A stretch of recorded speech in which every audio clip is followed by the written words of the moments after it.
Welcome to our deep dive. And today we'll be exploring... that kind that helps you stay grounded no matter what life throws at you. Exactly, like a superpower. Right. And more specifically, we'll be talking about how to cultivate endurance and equanimity. And I know that's something you're keen on. So you can better manage stress, right?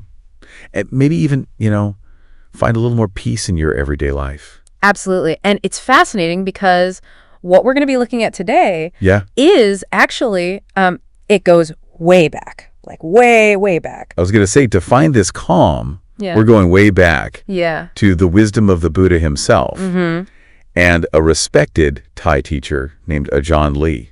And what's amazing is how these ancient Buddhist teachings are still so relevant today, even though they are thousands of years old. Right. You'd think, well, what could they possibly have to say to us now? Yeah. But they offer these really practical insights into, cultivating that inner strength that I think we all crave. Definitely. Okay, so before we really get into the heart of it, can you give us a working definition of endurance and equanimity? Sure. I mean, I think most people kind of have a general idea. Yeah. But it helps to really break it down. Absolutely. So endurance in this context is, it's more than just gritting your teeth and pushing through. Right. It's about recognizing that change is constant. Yeah. And learning to stay grounded and present even when things are tough. So think of it like a mental muscle you're developing. I like that. The ability to bend without breaking. Oh, that's good. Yeah. Yeah. So it's not about ignoring difficult feelings, right? No. But it's about learning to kind of ride the waves. Exactly. Yeah. Ride those waves. And then there's equanimity. Okay. Which the Buddha describes as a state of inner peace. That comes from letting go of clinging and craving. It's not about becoming emotionless, but rather about developing a deep inner stability that's not dependent on external conditions. So it's like finding that calm center within yourself. Yes. No matter what's going on around you. Precisely. Yeah. And it makes me think of that story about the Buddha enduring a stone sliver in his foot. Oh, yeah. I was going to bring that up. That's one of my favorites. While being taunted by Mara. Oh, Mara. Yeah. That embodiment of temptation and doubt, always trying to throw a wrench in the works. Yeah. I can't even imagine calmly meditating with a stone stuck in my foot. Right. Let alone with someone like Mara whispering in my ear. Right. What was that exchange like? So in the Samyutta Nikaya, it says that Mara basically accused the Buddha of being lazy and lacking direction. Really? Yeah. But the Buddha was unfazed. Wow. He said, "I have found true peace," and compared himself to someone who can sleep soundly even with an arrow piercing their body because the arrow of suffering had been removed. Because the pain doesn't have power over him anymore. It doesn't define his experience. He's not resisting it. He's not, letting it define him. Yeah, and that's a crucial insight into developing real endurance. It's not about becoming immune to pain or difficulty, but about finding that place of inner peace, even in the midst of it. Yeah. He was using his pain as an opportunity to cultivate deeper understanding and compassion. That's so powerful. And it seems like this idea of endurance as an active practice rather than just passive suffering pops up a lot in the source material. It does. Like those monks, enduring the harsh conditions in the forest, right? Yeah, in the Therigatha that compares them to warriors and elephants. Right. Highlighting their unwavering focus and commitment. They willingly embraced discomfort. Yeah, it was as part of their training. Part of the path, Yeah. And then, there's also that story of the lady Vidahika and her slave colleague. Right. Which felt kind of like a cautionary tale. It is. About true versus fake calmness. Yeah, absolutely. So the Majjhima Nikaya describes Vidahika as someone who had a reputation for being even-tempered. Yeah, right. But when her slave colleague intentionally provoked her, she lost control and became really angry and violent. So it wasn't genuine equanimity. Right. It was just this surface level composure that crumbled under pressure. Exactly. Yeah, it shows that true resilience isn't dependent on circumstances being just right. Yeah. It's about cultivating with inner stability that can weather any storm. Right. Yeah, it has to come from within. Yeah, and both the Buddha and Ajahn Lee offer some really compelling metaphors for how we can actually train our minds to become more resilient. Like warriors going into battle. Yeah, I love that analogy of the 5 types of warriors. Yeah. The ones who freak out at the first sign of a dust cloud versus those who can handle hand-to-hand combat. Right. It's such a vivid image. Yeah. The 𝙀𝙖𝙖𝙞𝙀 uses this metaphor to Yeah. illustrate different levels of mental fortitude. Okay. So some people crumble at the first sign of difficulty, while others can handle, progressively greater challenges. And the takeaway being that, we can train ourselves to become the warriors who, charge ahead, Yes. unfazed by the dust cloud and the enemy banners. Exactly. Yeah, it's about recognizing those early warning signs in ourselves, those metaphorical dust clouds, Okay. and choosing to respond with courage and clarity, Right. rather than reacting with fear or anger. Okay. And this is where Ajahn Lee's teachings become really relevant, Yeah. especially his emphasis on persistence and mental toughness. Yeah. He was all about cultivating that Diamond-like strength of mind. Don't be a marshmallow. Right. Cultivate some grit. Well, he was a little more eloquent than that. Okay. But yeah. but his point was that even the Buddha faced immense obstacles. Right. Mara was constantly trying to distract and discourage him, Yeah. but he never wavered in his commitment. Yeah. So Ajahn Lee wanted us to approach our own practice with that same level of dedication and determination. Oh, okay. That makes sense. Yeah. That reminds me of another comparison that Ajahn Lee made. Yeah. The one about the king's elephant. Right. The 𝙀𝙀𝙀𝙀 describes how Yeah. a well-trained elephant can remain calm and focused even amidst distractions. Okay. Like, loud noises, strong smells, or physical discomfort. Interesting. So Ajahn Lee was saying we should train our minds in the same way. Wow. And he even says that being able to stay grounded in the face of sensory distractions Okay. makes us deserving of gifts, just like a well-trained elephant Oh, okay. is a valuable asset to a king. So it's not about trying to block out all sensory input. No, Right? no. But it's about learning to observe it without getting swept away by it. Exactly, yeah. Develop that inner elephantine calm. Inner elephantine calm. I like that. That's Yeah. great. And, and that ability to remain grounded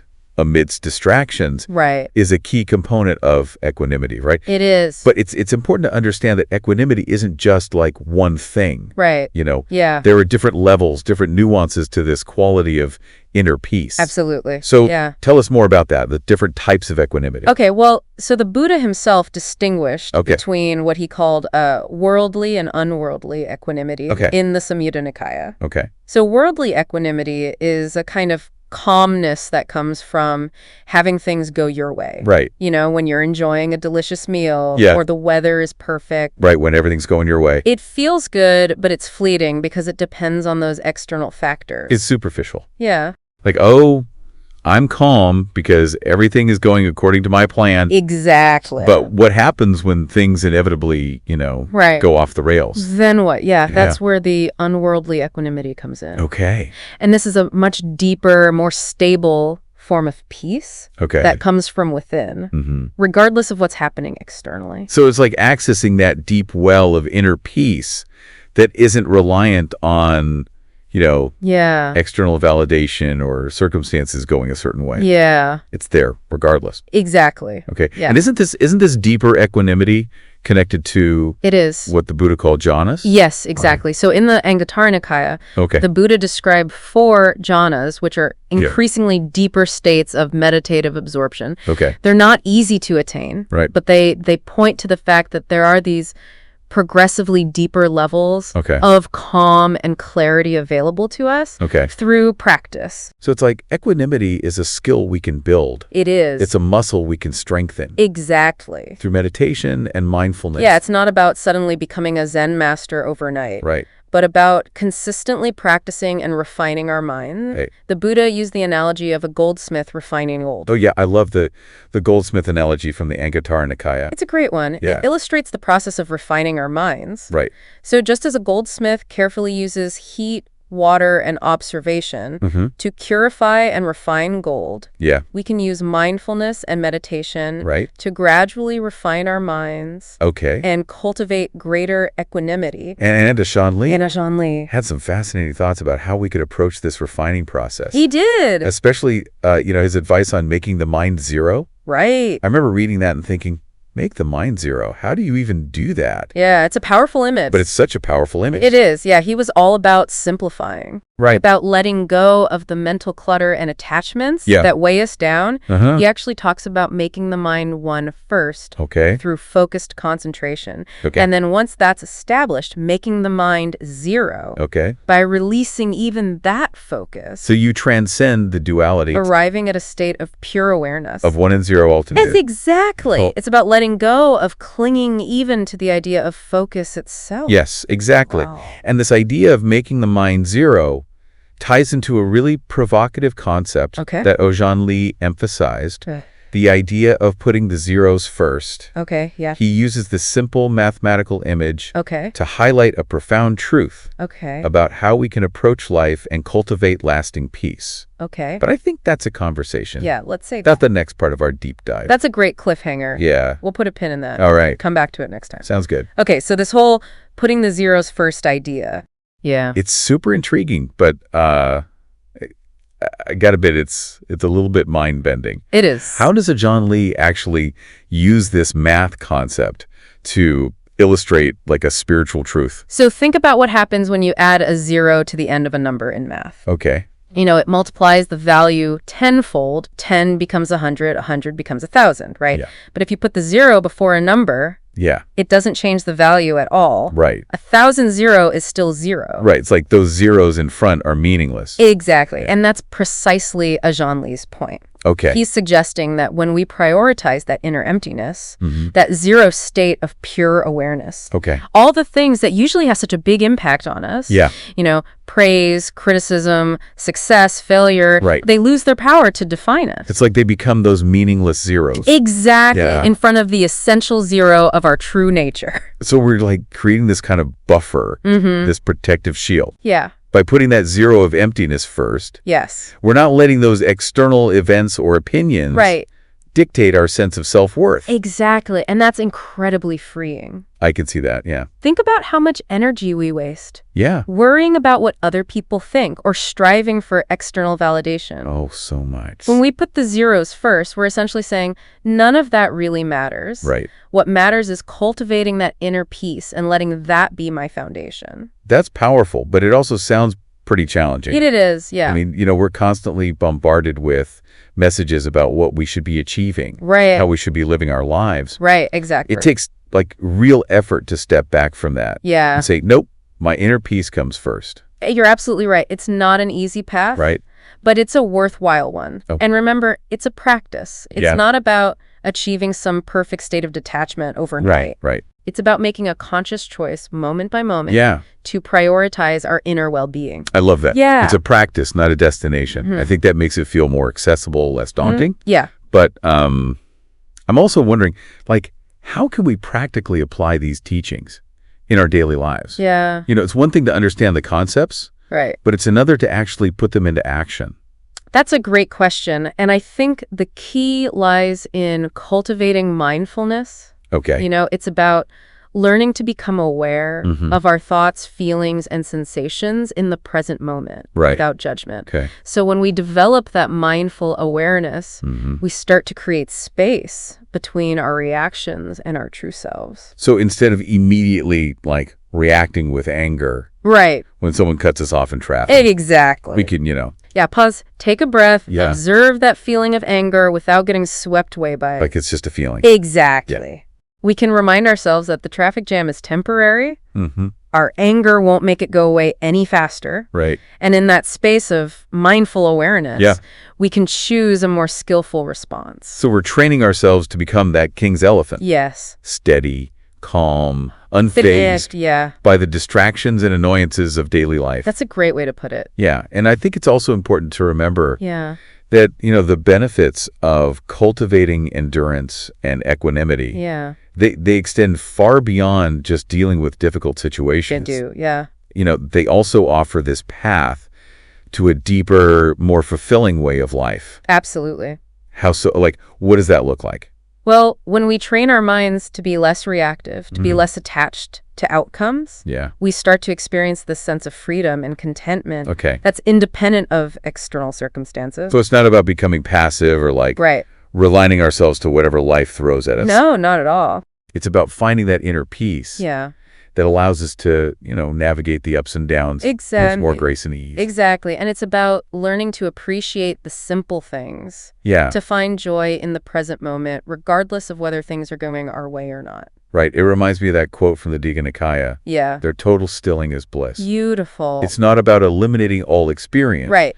But it's about finding that stillness within ourselves that allows us to experience bliss. Yes. Even amidst the chaos. That's a beautiful way to put it. And that bliss isn't some far-off, unattainable state. Right. It's available to us right here, right now, as we cultivate these qualities of endurance and equanimity in our hearts and minds. Before we wrap up, I want to circle back to this idea of worldly versus unworldly equanimity. Okay, yeah. Can you elaborate on the difference between those two? Of course. So as we mentioned before, yeah. Worldly equanimity is that kind of surface level calm we experience when things are going well. Right. It's like a fragile piece that can easily be shattered when circumstances change. Okay. Unworldly equanimity, on the other hand, is a much deeper, more stable form of inner peace that doesn't depend on external conditions. So it's like the difference between a calm pond and the depths of the ocean. Yes. The pond might look peaceful on the surface. Right.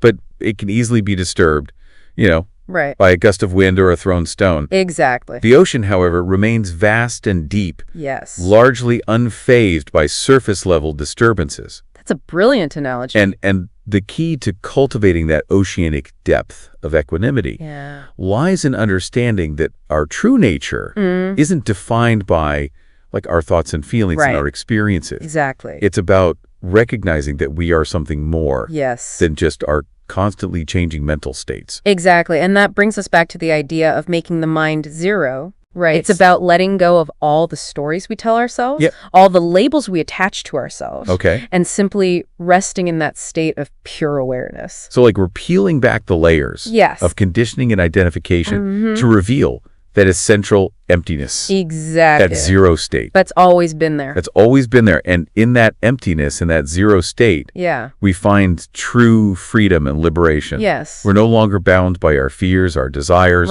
our limiting beliefs. Exactly. There's that theme again, this whole idea of zero.